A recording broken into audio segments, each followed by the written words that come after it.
How do you balance that work and life and fun relationship together? You'll have to start from seeing where your time is actually going. See, time is not necessarily purely objective. huh? There is one thing called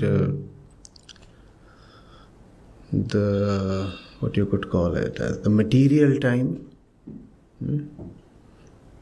that you look at in a chronometer, in a watch.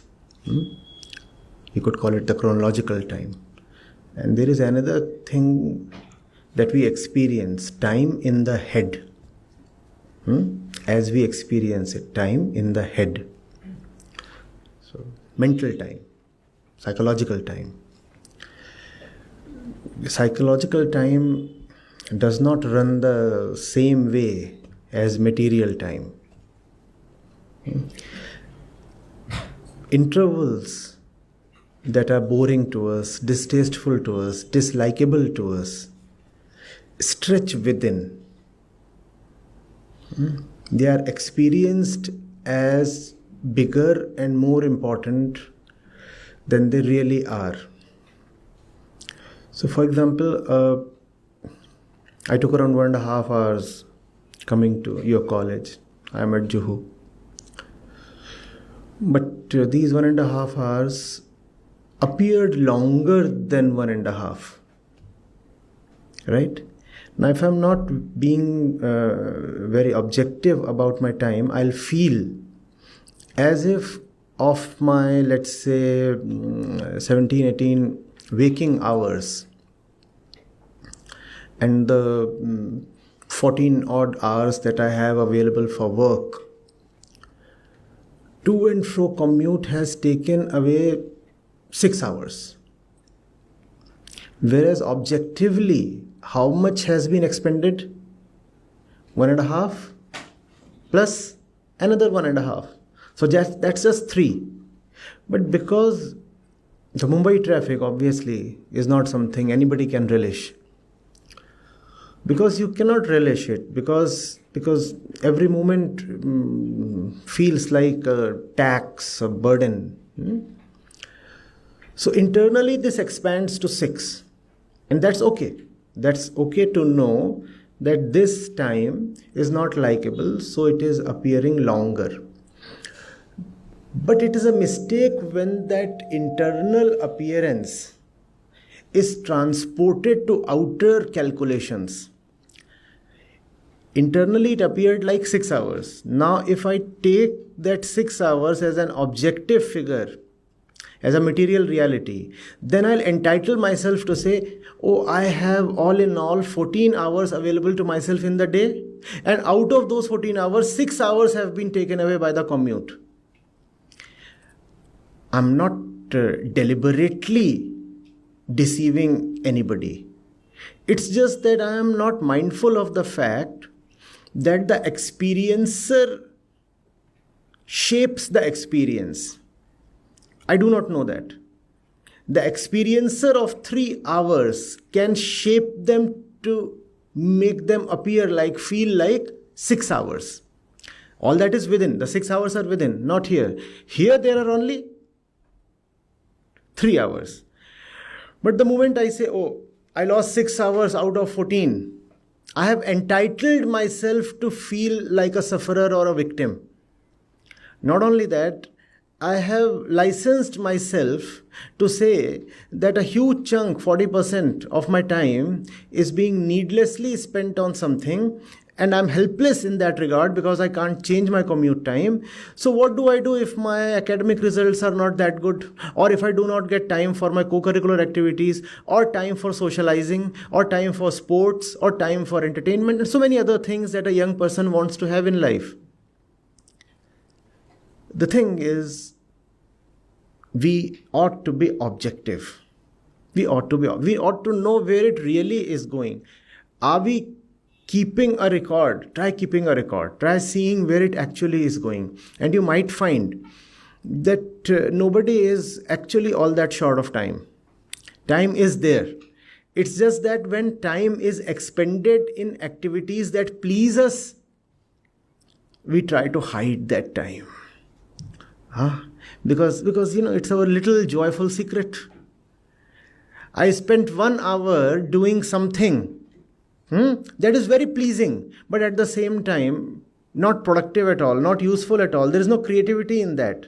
There is just a very average kind of or low kind of pleasure in that. Will I admit to myself that 1 hour of my active time, waking time, is being taken away by that activity daily? No, I'll not admit that. So that one objectively will be reduced to 0 internally.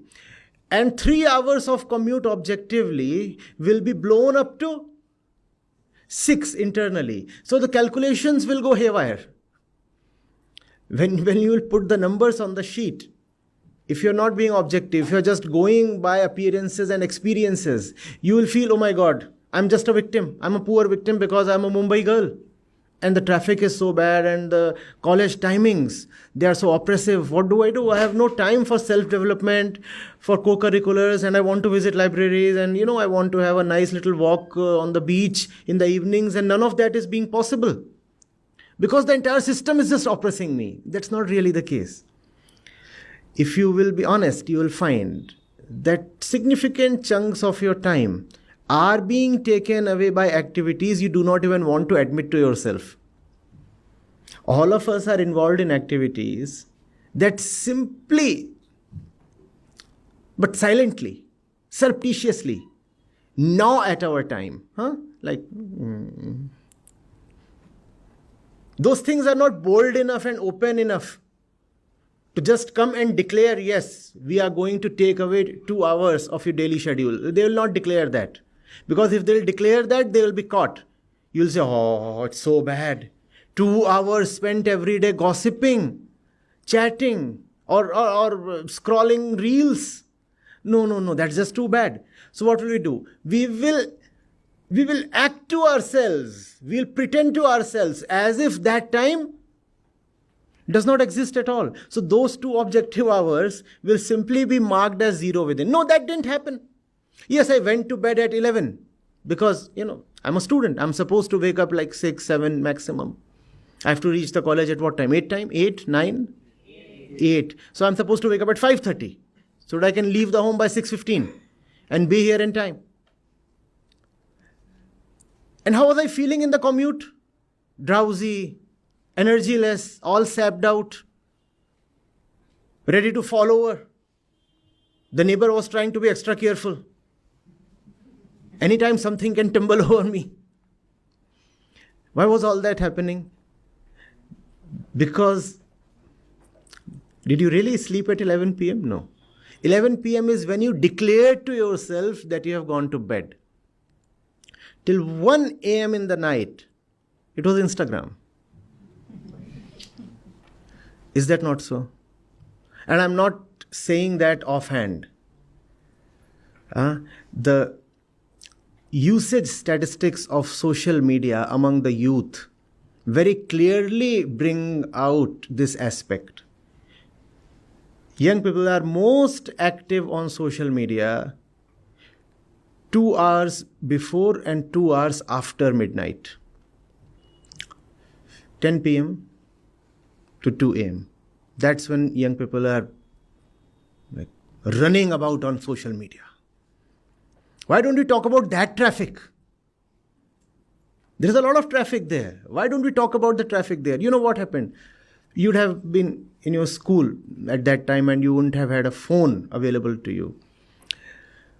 When data first started becoming available, I'm talking of a situation 10 years back or something.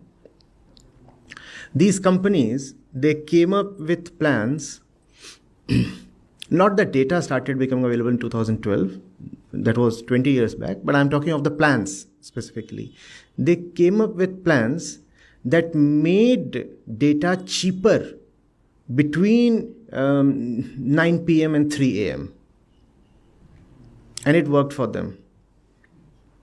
They also reduced the calling rates. So now data is cheaper and calls are cheaper.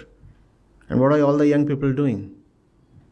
And I do not really suppose that all that data is being consumed in self-development and gaining internal illumination. How do I say that? When I look at the pages, the profiles, the channels, all these things, the handles on social media, and I see which ones have the maximum followers, likes, retweets, comments, what do I find?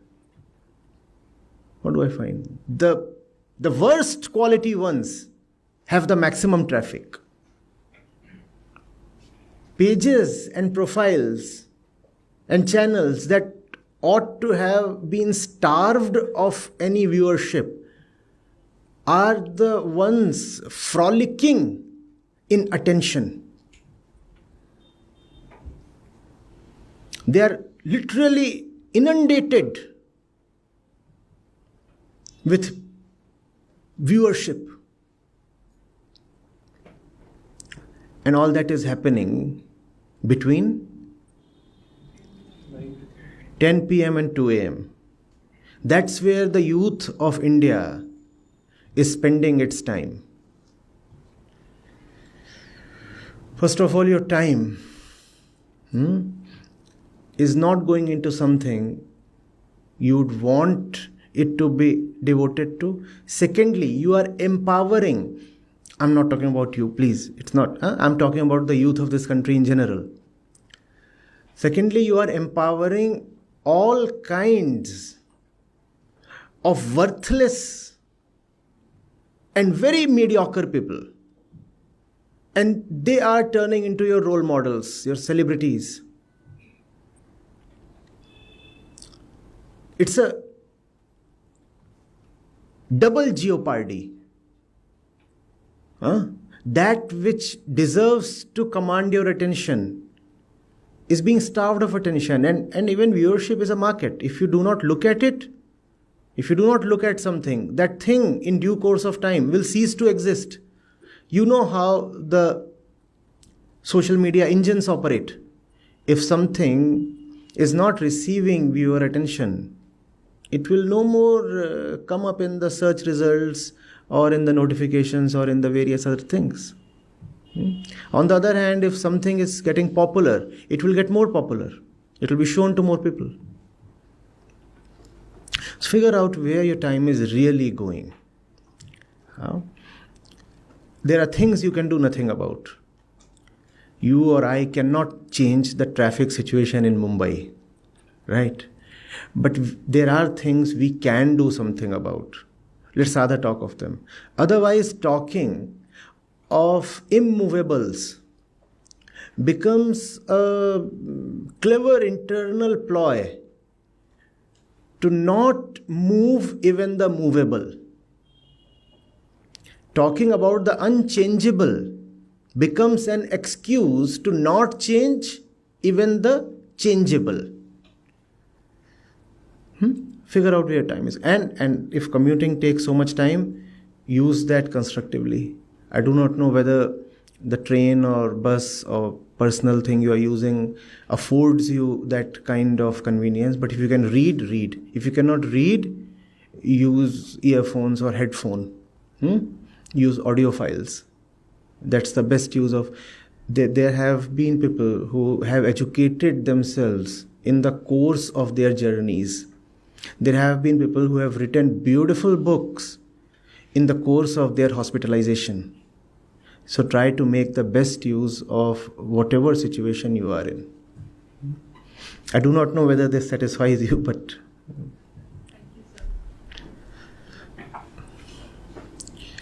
even in jail, some of the greatest literature from the freedom struggle movement, the Indian freedom struggle movement, came from the period when our revolutionaries were jailed. And you know what they said? They said this is really the only time when we are free to write. So thank you. Now that we are incarcerated here, there's nothing else to do, so we will write. and they wrote prolific volumes. So try to make best use.